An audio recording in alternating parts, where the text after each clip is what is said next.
ఆయన ఎరగదు గనుక గనుక ఆయనను పొందనేరదు. ఆయన పొందనేరదు. మీరు ఆయనను ఎరుగుదురు.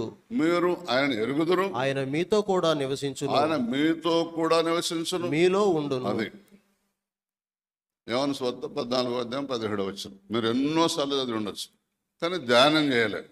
ధ్యానం చేస్తేనే అర్థమవుతుంది. గంటల తరబడి ధ్యానం చేయాలి ఒక్కొక్క వాక్యాన్ని, గంటల తరబడి. ఇట్లా టక్కడక్కడక్క ఈనాడు పేపర్ చదువుకుని పోతే ఒక ఆయన అన్నాడు, నేను 100 సార్లు చదివినన్నాడు. మా బోధకుడు, మా నాయకుడు, ఈ బైబిల్ని 100 సార్లు చదివినన్నాడు. 100 సార్లు చదివినని పరిశుద్ధాత్మను ఎగతాళి చేస్తున్నాడు. మనం ఎగరటం ఏందా, గంతులేసుడు ఏందా అంటున్నాడు. అర్థం కాలే. మనకు ఎప్పుడు అర్థమవుతుందంటే ఇక్కడ నిలబడ్డ వ్యక్తి నీకు ఇష్టమైతే అర్థమవుతుంది.